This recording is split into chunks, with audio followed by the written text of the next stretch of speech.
As our city continues to celebrate the bicentennial anniversary of the great Frederick Douglass, a multidisciplinary artist is asking Rochester youth to respond to Douglass's powerful words, "If there is no struggle, there is no progress." Shawn Dunwoody is the producer and director of the Reel to Reel Youth Film Festival, and he's here today to tell us more about this year's theme. Hi, Shawn. Hey, how are you doing? Good. Thanks for coming on. Glad How to be did here. the Reel to Reel Youth Film Festival get started? That's an excellent question. It started 9 years ago. It was a way to get young people engaged into media, in particular media literacy. And so I started off at Jefferson High School with a group of students, and we created a video club. And I would give them the little flip cameras and go out and record what it is that they saw in their real lives, and I didn't have any restrictions on that. And I would teach them how to edit their movies on laptops using iMovie, so they can actually produce their films. And as we were watching some of the pieces that the students made in the classroom, and I, made them some popcorn or whatever, and they were like, "Wow, this would be great if we could just see this. It feels like I'm in a movie." And I was like, "Okay, this is awesome." Okay, I was like, they were really engaged, and they were your students that you would not think that they really wanted to be engaged in filmmaking. Okay. They were kind of your bad kids, but the stories they told were real, and I really appreciated the voices that they brought to it. I mean, one young man recorded his story of his brother coming out of prison, and it was just phenomenal to see what actually transpired in his life, and he told his story, and I try to keep it as raw and as real with young people as they want to, and that's really what they do. And it turned into a full-on film festival. It turned on into a full-on film festival, Okay. and what I ended up doing was using break periods when the children are when the students are out of school, and get them engaged. So one of my things was I wanted to have that raw voice. So I tell them all the time, you can do anything you want, as long as there's not blatant nudity and too much profanity, we'll be okay. Because I understand they're teenagers and young people, and they have a voice to say. So it originally started in my gallery years ago, and I would host it in my gallery and just expose the young people to something else. And I realized, why don't I do this elsewhere? So I've done it from places to the cinema, to nightclubs, just to give young people a different experience in different parts of city life that they might not have normally seen. And in the past 5 or 6 years, I've actually worked together with local colleges and universities, and I've actually tied together educational component, because now I want them not only see the films that are produced by young people, but now be exposed to these college campuses. So we spend the day there, we take a tour, we eat food, and actually have the young people engaged with the students on the campuses. Wonderful. So it works out well, yeah. Yeah. What have some of the themes from past years been? Oh, wow, there's been such a wide, there's been themes of reenactment of children book stories from writers and books. I had young people. I've to arrange where I told you about the young man and his story of his brother being in prison, and just talking about the assault that was actually happening in prison in his life. I was like, whoa, this is like really heavy material. To films made on subjects that deal with Black Lives Matter.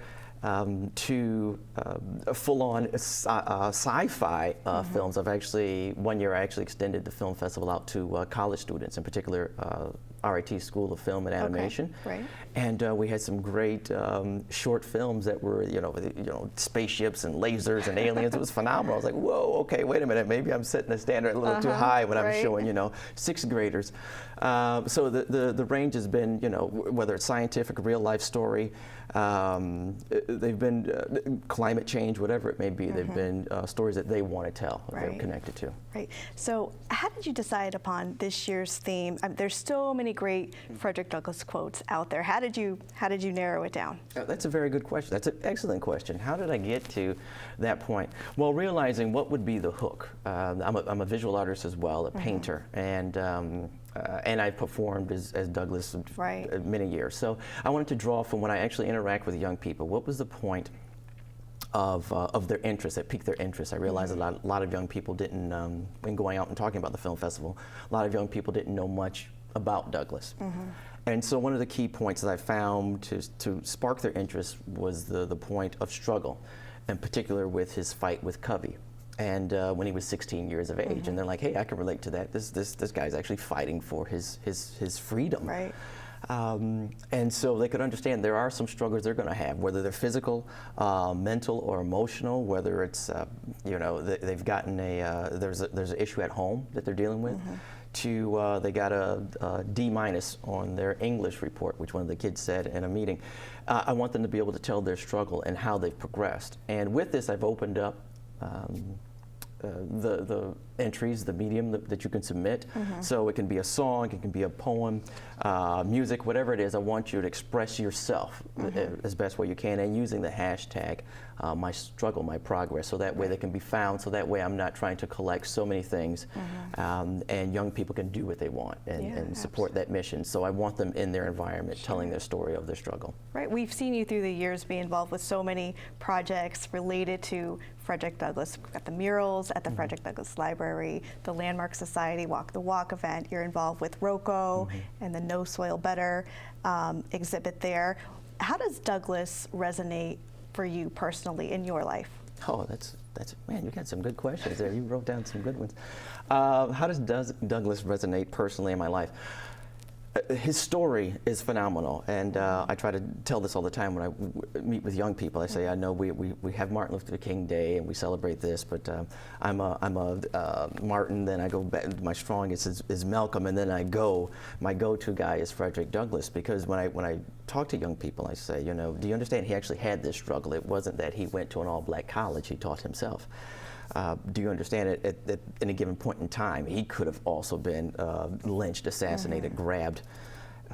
His power and his strength. I said at a young age, he commanded audiences around the world. You have to realize this is a gentleman with power. He's about 6'1", well-built physique. He's got a wonderful physique. He's got this very deep voice. He's a sex symbol. People thought he was very, very handsome.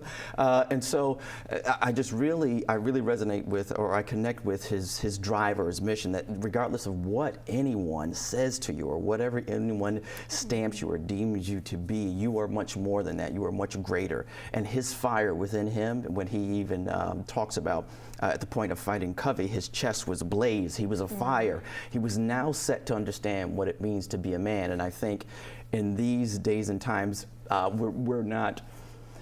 there is oppression, there is prejudice, racial bias. There's a lot of things going on, but a lot of the physical containment.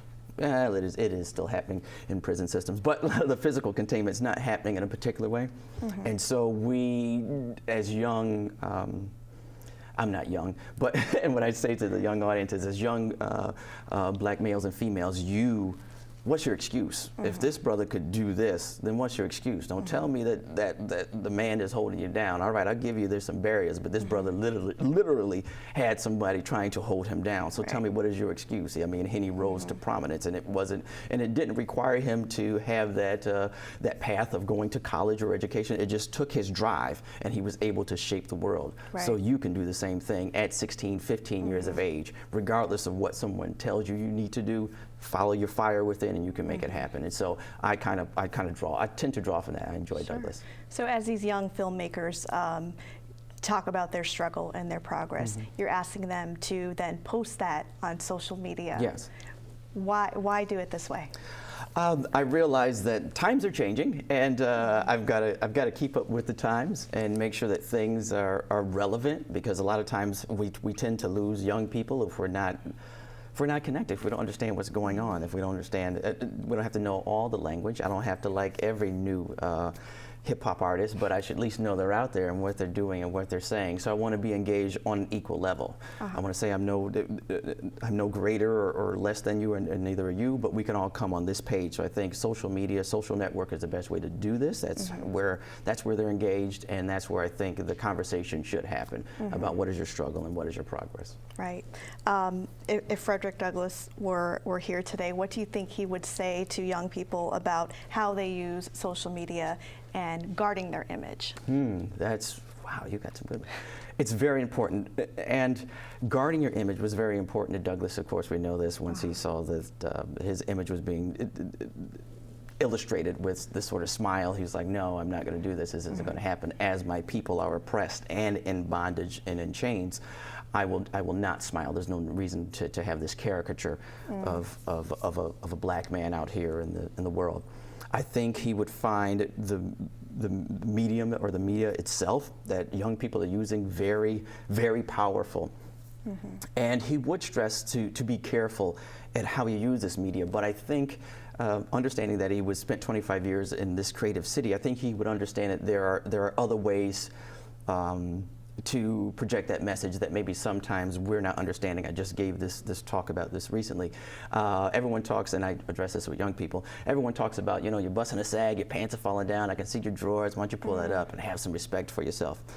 And I understand where they're coming from. I did it myself. But I always say to young people, there's a point where you have to understand your power over the media. You know where else they're sagging? They're sagging in Russia, they're sagging in India, they're sagging in China, they're sagging in Australia. So you have actually affected the world in many different ways that people around you right now are telling you you can't do that, you don't have this power. So I think Douglass would also understand the power of the black voice throughout the world, from looking at jazz to hip hop, whatever it may be.